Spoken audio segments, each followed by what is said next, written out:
Welcome back, Closet Pickers. Today is episode 12 of our 22-day episode on amps. Today, we're going to talk a little about vintage amps and why they're so sought after. There's an argument either way, are they better, are they not?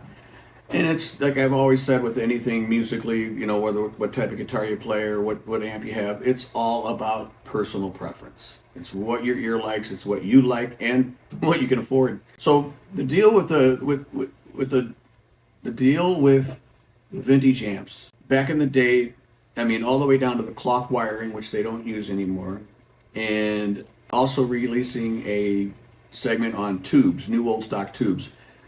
Well, those tubes weren't new old stock when they came out, but the production of the tubes, the quality control was much better than what it is today. So they're more sought after because of their reliability and durability.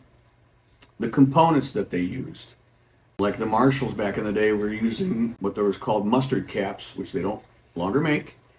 And a lot of the parts you can't get anymore, or they're very scarce. So that, I think, is part of the appeal of wanting this stuff, because you can't really get it anymore.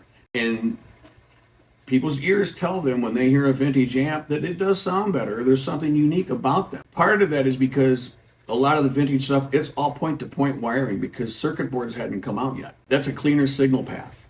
And can you actually hear it? Well, some would debate, I think it's going to boil down to tone. Because a lot of newer production amps, like say, you can still buy a tube amp today, but a lot of times to keep the cost down, it's gonna have a circuit board inside. It's not going to be point-to-point wiring because that's labor intensive. The other thing with the vintage amp is if it's got the original speaker, original transformers.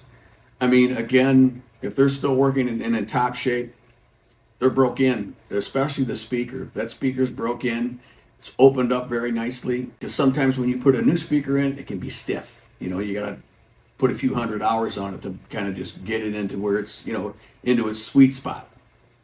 The cabinets they're made of wood, the resonance, like in a 410 cabinet, like a 410 Bassman, that's old pine. Gerald Weber went out and bought a whole stock of 100-year-old pine. Claims, the amp resonates because the wood is open. It's like a guitar. The older it gets, the more the wood opens up. It can be an argument either way. Vintage amps, and they look cool. Do you buy vintage or do you buy new? Again, it's a preference. Check out my website, guitarcloset.net, and you can check me out on YouTube at Guitar Closet. Thanks for sticking around. I'll see you soon.